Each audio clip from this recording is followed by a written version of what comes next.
Good morning, all of you. Today we are going to see the types of armature windings.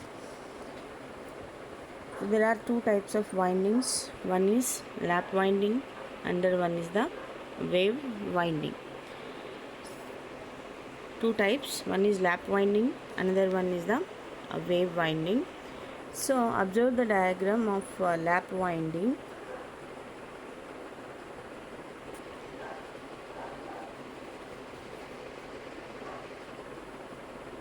So this is how we will connect the lap winding. Commutator segments, and next here position of the field poles and armature commutator. Observe clearly how the lap winding is connected.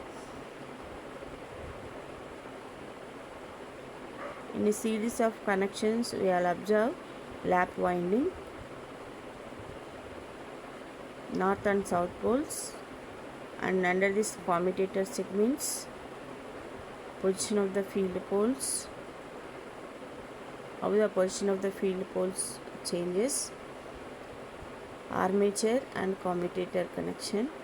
And in the second diagram, wave winding,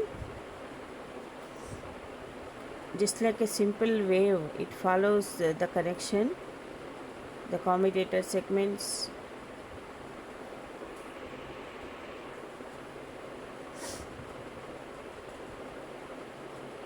lap winding and wave winding connection. In the diagram we can clearly observe the difference between lap and wave winding connection diagrams.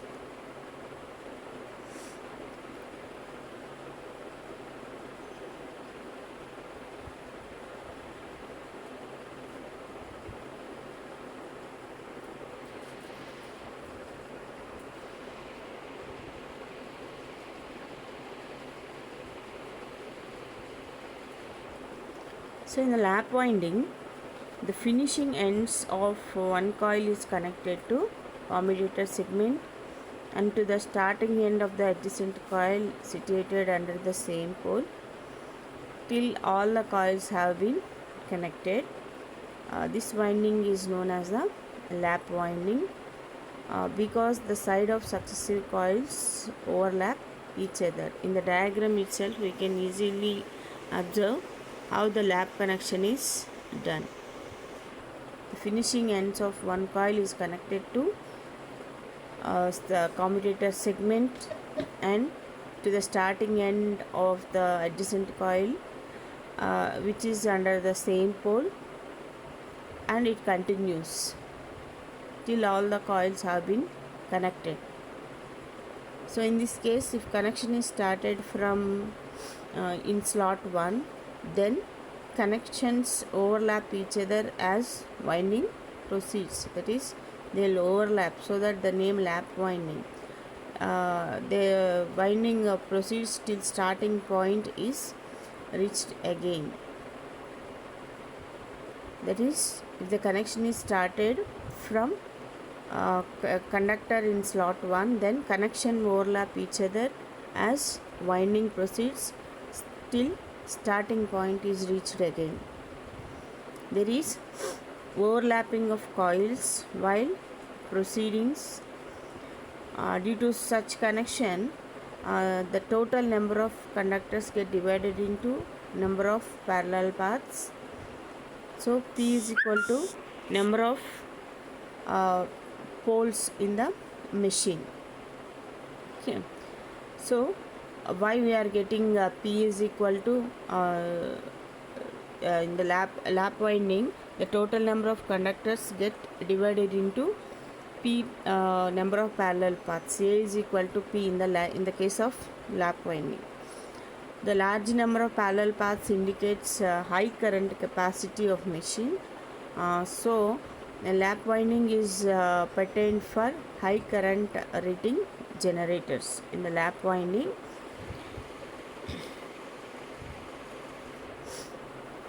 there are number of large paths, number of parallel paths indicating high currents, so that lap winding is generally used for the large current rating generators. Okay, next, what are the different types of lap windings? One is simplex lap winding. Second one is the multiplex winding. There are two types: simplex winding and multiplex winding. The multiplex winding, again there is a classification of duplex windings and triplex windings. In simple lap winding, the two types are simple winding, multiplex winding. In a multiplex winding, another classification is duplex winding and triplex windings. So double and triple windings are used on armature designed for supply of large currents at low voltage. The purpose of such winding is to increase the number of parallel paths, enabling the armature to carry large total current. At the same time, by reducing the conductor current to improve the commutation condition. So double and triple windings are generally they are meant for supply of large currents at the same time at low voltage. And the purpose of such the purpose of such winding is to increase the number of parallel paths, so that they will carry large currents, and at the same time we are improving the commutation condition. This is how we will use the double and triple windings in the armature windings. Next, the coming to connection of this double winding. Double winding consists of two similar simplex windings placed in the alternator slots on the armature and connected to alternator commutator segments. Triple winding consists of three similar windings occupying every third slot and connected to every third commutator segments. So this is just for introduction how the double and triplex windings are done. So basically we are dealing with the simple lap winding only. So double winding consists of two similar simplex windings placed in the slots and connected to the alternator commutator segments. And coming to triplex winding, it consists of three similar windings occupying every third slot and connected to every third commutator segments. Okay, next one. So before going to the clear picture of front pitch and back pitch, and while dealing with the lap winding and wave winding, we have to know the back pitch. What is this back pitch? Observe in the diagram clearly. It is clearly showing the number of coil sides or slots spanned by the back end connection, YB, back pitch. Observe clearly the number of coil sides or slots spanned by the back end connection. And coming to front pitch, the number of coil sides or slots spanned by the front end connection. Observe clearly here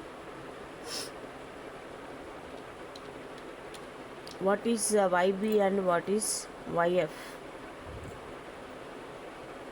The number of coil sides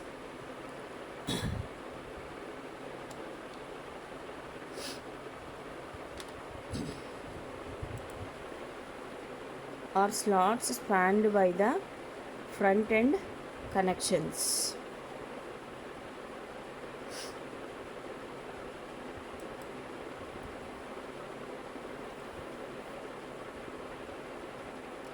Both for the lap and wave windings, it is clearly showing.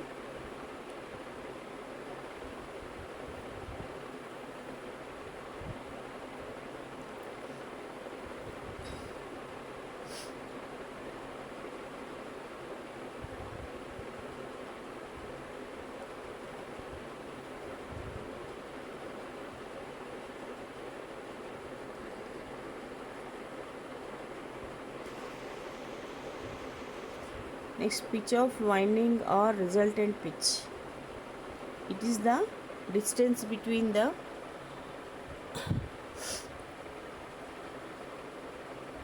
beginning of one coil and beginning of the next coil to which it is connected. The diagram itself, it is clearly showing what is resultant pitch.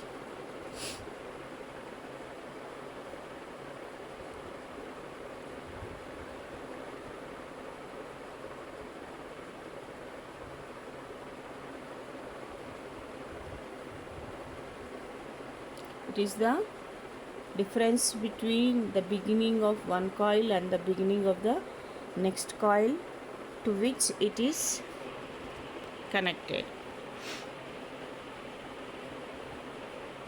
Pitch of the winding or resultant pitch is the distance between beginning of one coil and the beginning of next coil to which it is connected. As a matter of precautions, we should keep in mind that all these pitches, though normally stated concerning armature conductors, are also types of armature slots or the commutator bars. Okay, next coming to commutator pitch.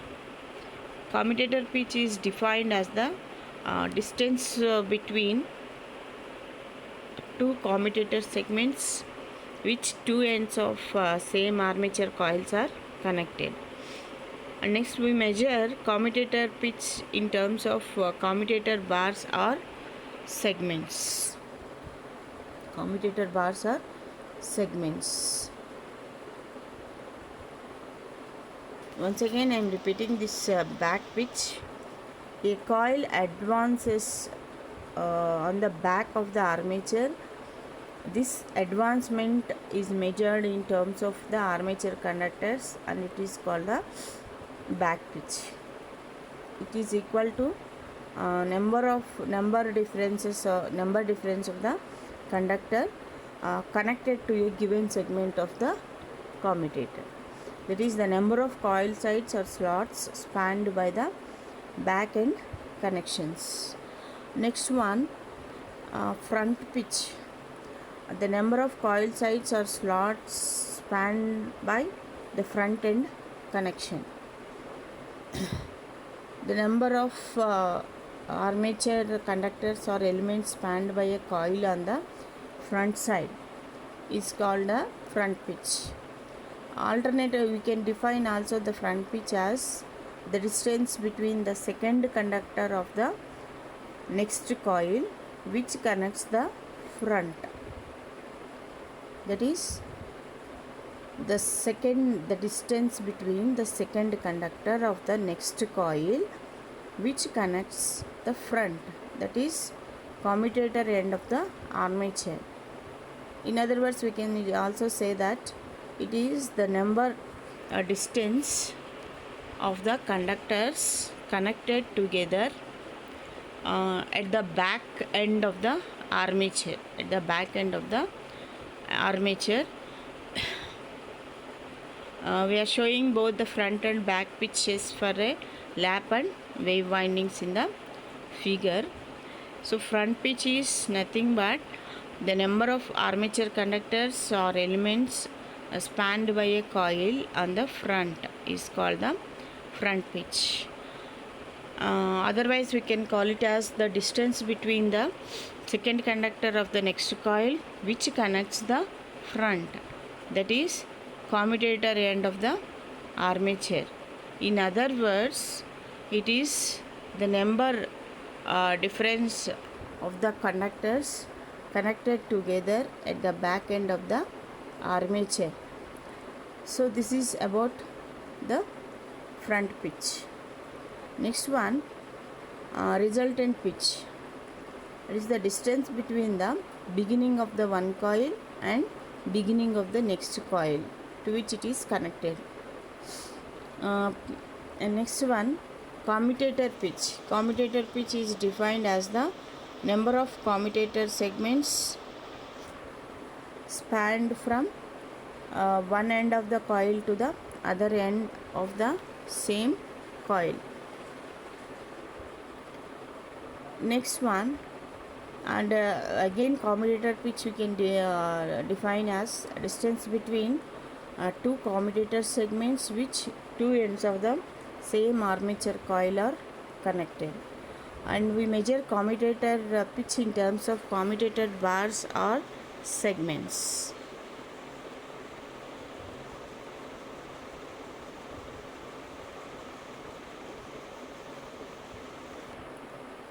So regarding this lap winding, we have to notice some important points. The coil or back pitch, that is YB, must be approximately equal to the pole pitch, that is YB equal to Z by P, where Z is the number of conductors and P is the number of poles. Remember, the coil pitch or the coil or back pitch YB, it must be equal to Z by P, approximately equal to Z by P. As we know, where Z is the number of conductors and P is the number of poles. And next, coming to the back pitch, it should be either lesser or greater than front pitch YF by 2M, where M is the multiplicity of the winding. That is, M is 1 for simplex winding, M is 2 for duplex winding, M is equal to 3 for triplex winding. Okay, so YB is equal to, it may be lesser or greater than the front pitch, that is YB plus or minus 2M, where M equal to 1 for simplex winding, M is equal to 2 for duplex winding, and M equal to 3 for triplex winding. So YF means the front pitch, and back pitch formula is YB equal to Z by P. M it is having for simple duplex and triplex winding. Alternately, we can use 1, 2 and 3. These are the formulas for finding the back pitch, and and back pitch should be always either less than or greater than the front pitch by 2M, and M is the multiplicity of the winding. And here, when YB is greater than YF, the winding progress from left to right, and so it is known as the progressive winding. If back pitch is greater than front pitch, then that winding is called as progressive winding. When YB is less than YF, then the winding progresses from right to left. This is known as the retrogressive winding. Okay, when when YB is greater than YF, then that winding is called as the progressive winding, and when YB is less than YF, then it is called as the retrogressive winding. In progressive winding, the winding progresses from left to right, and in case of retrogressive winding, the winding progresses from right to left. The condition is when YB is greater than YF, it is progressive winding, and when YB is less than YF, it is retrogressive winding.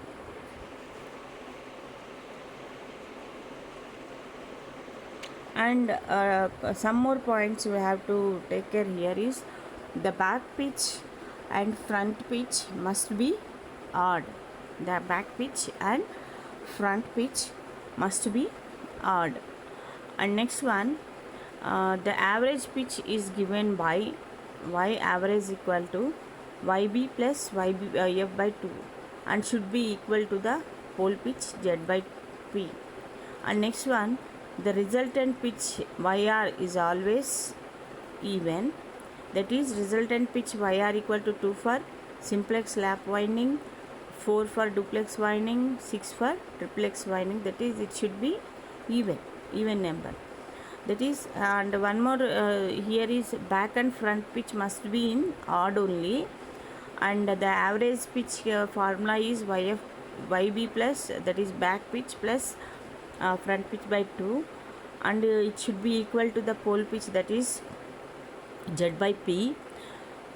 and the resultant YR is always even number, that is YR equal to 2 for simple wave lap winding, YR equal to 4 for duplex winding, and YR equal to 6 for triplex lap winding. Okay, next one.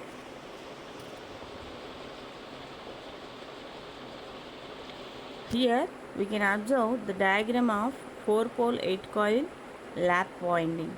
So here we have taken 8 conductors. Observe clearly, 8 conductors we have taken, 1 2 3 4 5 6 7 8. So next one,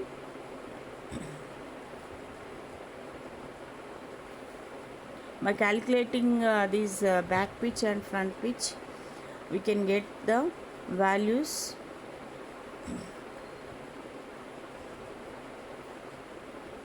And 4 poles are there, north south north south.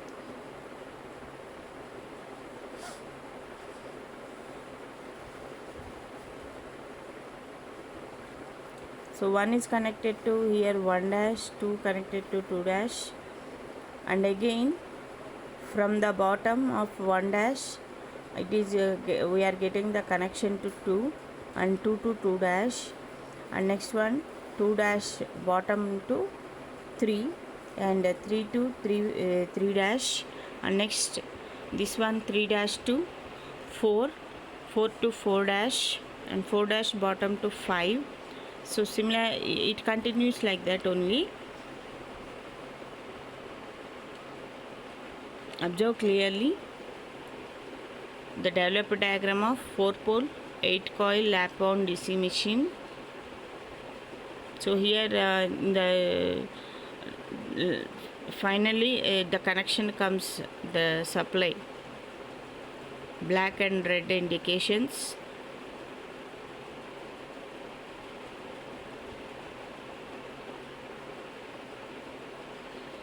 And the flow of current direction also it is shown in the diagram. Observe clearly.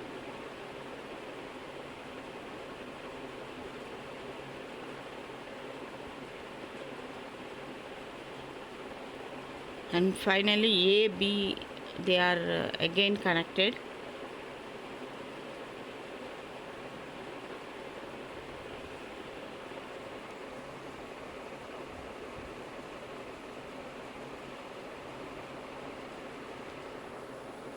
So this is the another lap winding diagram of ring diagram. This is called as a ring winding diagram. There are so many number of windings, how they are connected to each other we can easily observe here.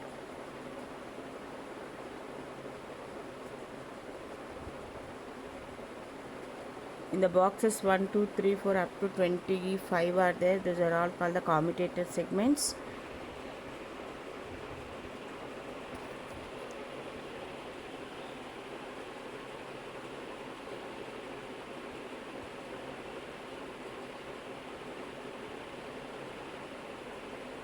Observe the connection diagram, from which place to which place it is connected, and back to the down connection also observe here.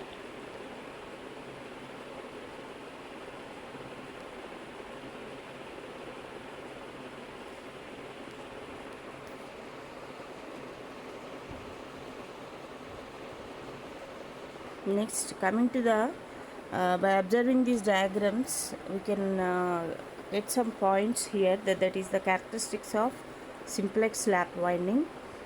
The winding starts from any coil sides, return back to the coil side after connecting all the coil sides once, hence it is a singly re-entrant closed winding.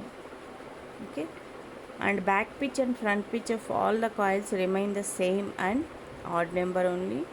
The total number of brushes is equal to the number of poles, and the brushes are connected to the coil sides which instantaneously lie between the poles and no EMF induced in them. The characteristics of simple lap winding: the winding starts from any coil side, returns back to that coil side after connecting all the coil sides. Once it is re-entered closed winding. Next one, uh, as already we know, the back pitch and front pitch, they should be odd number only, and the total number of brushes is equal to the number of poles, and the brushes are connected to the coil sides, which instantaneously lie between the poles, and have no EMF induced in them. Okay, so these are the points we have to observe from the lap winding. Back and front pitch, it should be always odd number only, and number of brushes is equal to the number of poles, and these brushes are connected to the coil sides, and the winding starts from any coil side and returns back to the coil side after connecting all the coil sides, and hence it is singly re-entrant closed winding. Okay, next point, there are number of so many parallel paths in the armature as the number of poles. And next, the EMF between positive and negative brushes is equal to the EMF generated in any of the parallel paths, and Z is the number of armature coil sides and P is the number of poles. Then armature coil sides connected in series, each path equal to Z by P. So here there are so many number of parallel paths as the number of poles. The EMF generated between the positive and negative is equal to the EMF generated in any of the parallel paths, and it is equal to the Z by P.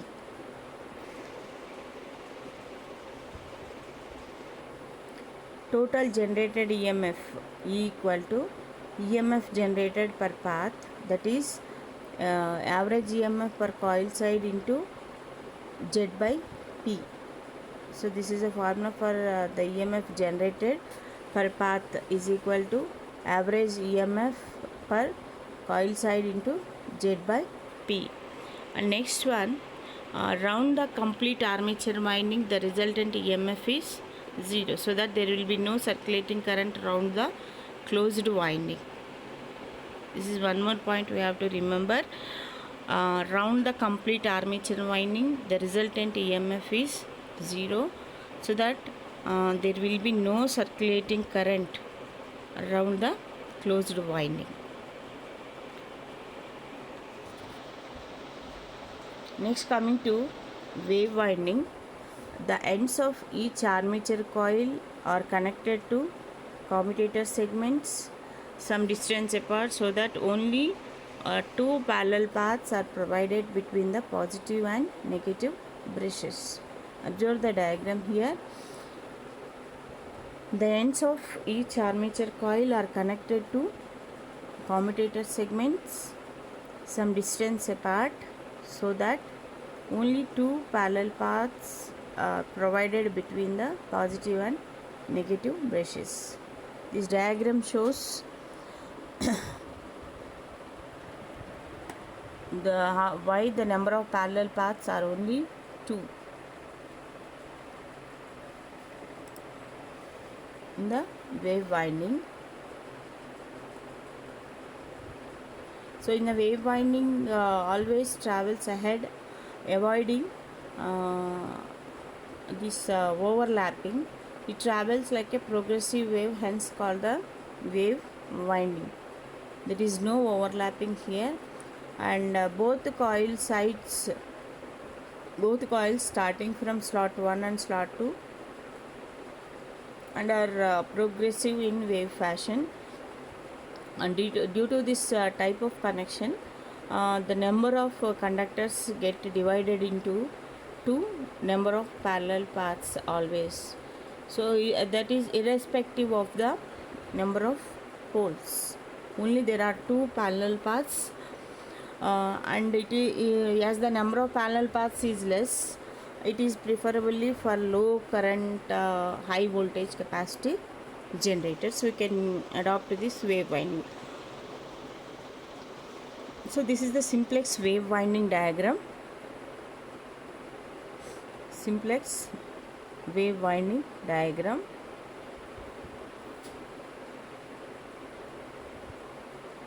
And we have shown the dotted lines and thick lines. Just like a wave, the progression is the process is going on.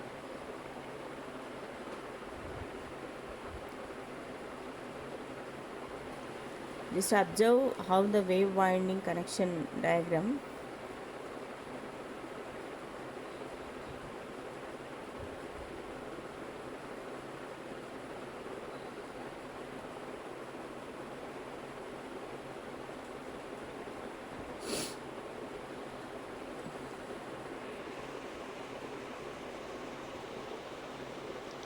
So the important points we have to remember here: the number of conductors in each path is equal to Z by 2, because there are only two parallel paths, whereas in case of lap winding it is Z by P. And next, the generated EMF is equal to the average EMF induced in each conductor into Z by 2. And next, the current flowing through each conductor is equal to the current per path, IA by 2, where IA is the armature current. The resultant EMF around the circuit is 0. So here only we have to replace the, in place of P we have to replace 2 only there, because there are only 2 parallel paths. Now we'll see the difference between lap and wave winding. Okay, first one, the number of parallel paths in lap winding is equal to the number of poles, and whereas in wave winding the number of parallel paths is always equal to 2. Next, the number of carbon brush in lap winding is equal to number of poles. Next one, the number of carbon brushes requirement in wave winding is 2 due to 2 parallel paths. However, it can be fitted with as many brushes as the number of poles. Simply you can write number of brush sets required is always equal to 2. Next one, equalizer ring is required for obtaining better commutation and no need for equalizing ring. What is this equalizer ring? In the coming videos we can see what is equalizer or ring. For the better commutation purpose we need the equalizer ring, that we can use it in the lap winding. So here we know we don't need any equalizer ring. Lap winding are used for low voltage and high current rating machines, because there are so many number of parallel paths, so that the flow of current is also high, so that we can use this lap winding for low voltage and high current rating machines. Next one, wave connected winding is required for high voltage but low current rating machines.